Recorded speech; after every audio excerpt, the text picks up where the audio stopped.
사랑하는 여러분, 오늘 하루 어떻게 보내시고 계시나요? 행복하시나요? 행복은 주 안에 있지요. 마음이 불편하시다면 조금 더 예수님 안으로, 말씀 안으로 들어와 보세요. 존 워나베커 기독교 사업가로서 선한 영향력을 주었던 분이신데요. 그가 이런 말을 합니다. 만약 여러분이 기도보다 더 큰 즐거움을 발견한다면, 성경보다 더 좋아하는 책을 발견한다면, 교회보다 더 좋은 장소를 발견한다면, 주님이 베풀어 주신 식탁보다 더 좋은 식탁을 발견한다면, 예수님보다 더 좋은 사람을 발견한다면, 천국보다 더 좋은 희망을 발견한다면, 여러분은 신앙의 경보를 울려야 합니다. 신앙의 경보를 울려야 합니다. 의미가 있죠. 세상에 좋은 것들이 많이 있지만 주님보다 앞서서는 안 되죠. 왜 그럴까요? 주님보다 더 좋아하고 사랑한다면 그것에 매이게 되죠. 그리고 그것은 나를 지배하고 다스려서 움직이려고 하는데요. 주인이 바뀌어 버리게 되었다는 것입니다. 사람, 물질, 질병, 성공, 안락, 노후 여러 가지가 있습니다. 주님보다 더 많이 신경이 쓰여서 이 문제가 드러나면 삶의 기쁨과 감사가 사라지고 균형이 깨어진다면 내려놓는 과감한 결단이 필요하겠습니다. 인생은 실전이다 라는 책에 보면 인생을 바보같이 사는 5가지 부류가 있다고 합니다. 들어보시겠어요? 첫 번째, 남만 바라보는 사람. 인간은 사회적 동물이라 다른 사람과의 관계에 신경을 쓴다. 하지만 그게 자기 발전을 위한 관심이 아닌 소모적인 관심인 경우가 많다. 그 에너지를 본인에게 쓰는 게 훨씬 유익한 방향이다. 의미가 있죠.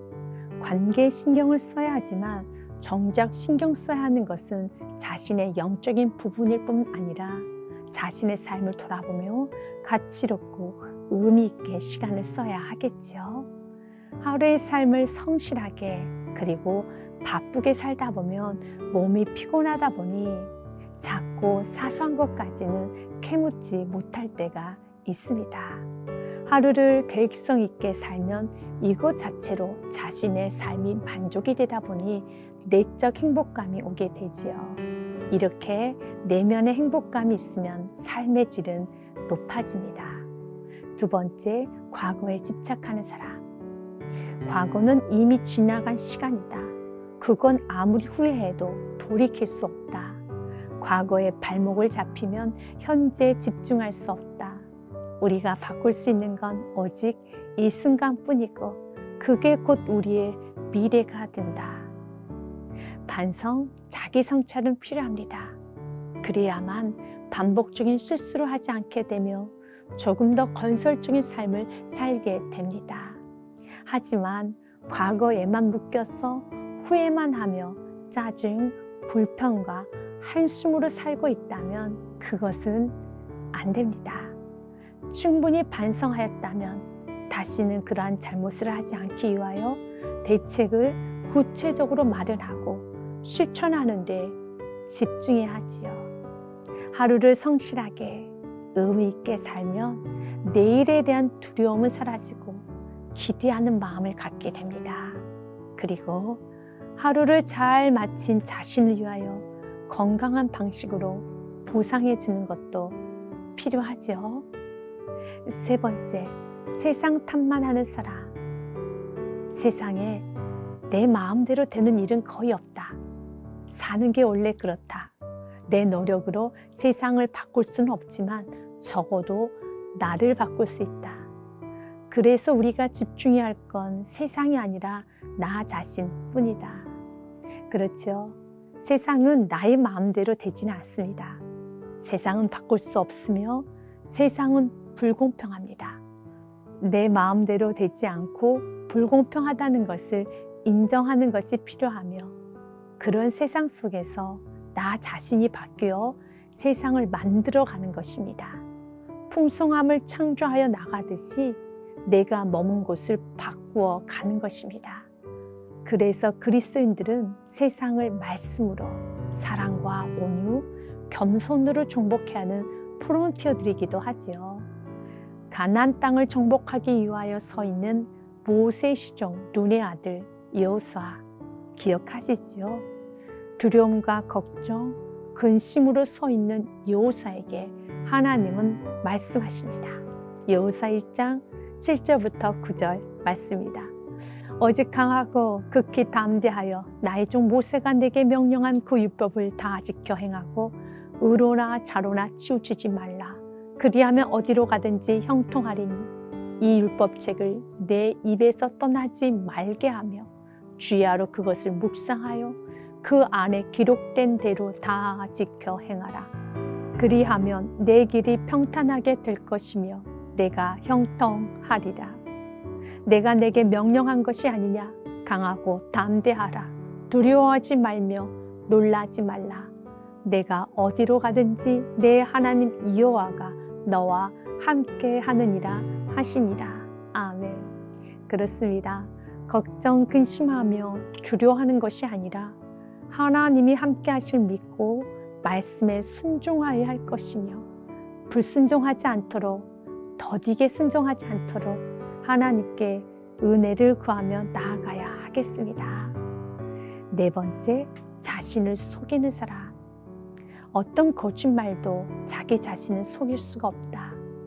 나를 속이면 그 부정적인 감정과 현실과의 괴리가 괴로움의 씨앗이 된다.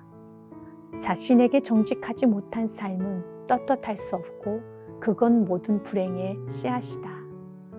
진실함은 삶에 기쁨을 주고 용기를 주고 밝음을 줍니다. 겉모습과 내면이 다르다면, 보여지는 성도의 모습과 삶 속에서의 성도의 모습이 다르다면 본인이 많이 괴롭게 되지요. 나를 향하여 정죄하고 비판하는 것이 아니라 정직하지 않기 때문에 괴로움이 짜증과 불평, 비난, 의심으로 나오게 되는 것입니다. 사랑하는 여러분, 말씀 앞에서 정직해야 한답니다.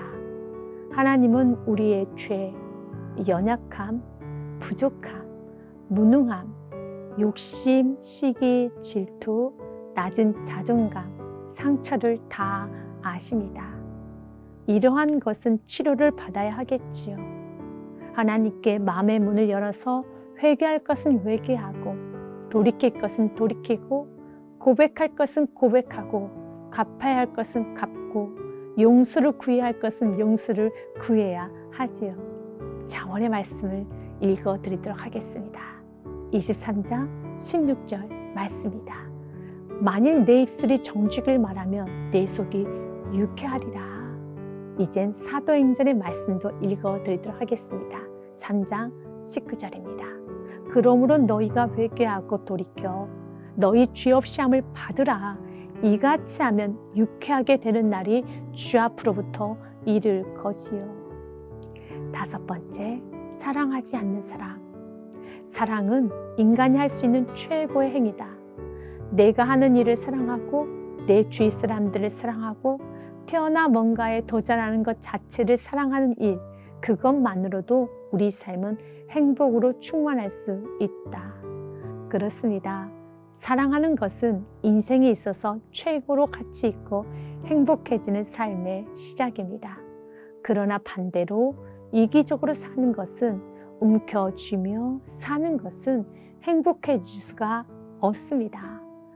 부족하기에 치우기 위하여, 행복해지고 안전하게 살기 위하여 이기적으로 움켜쥐어 보았지만 오히려 외롭고 우울해지지요. 우리 모두 다 아는 사실입니다. 다 알지만 또다시 움켜쥐고 이기적으로 챙기려고 하는데요. 연약해서 그렇지만 그 연약함이 인생을 행복하게 하지는 않습니다. 바보처럼 사는 인생 5가지 어떠셨나요? 도움은 되셨나요?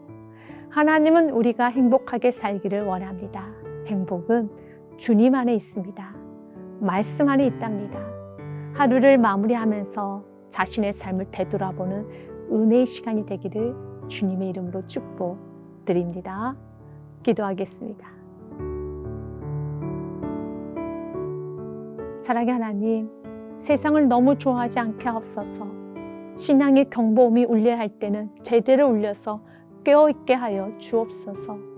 기도하는 것보다, 성경 보는 것보다, 교회보다, 주님이 베풀어 주신 식탁보다, 예수님보다 더 좋은 사람, 그리고 무언가를 만났고 희망을 발견했다면 신앙의 경보음을 울려야 함을 기억하게 하여 주옵소서. 언제나 주님 안에 행복이 있음을 알게 하여 주옵소서. 그리고 삶을 더 귀하게만 여기게 하옵소서.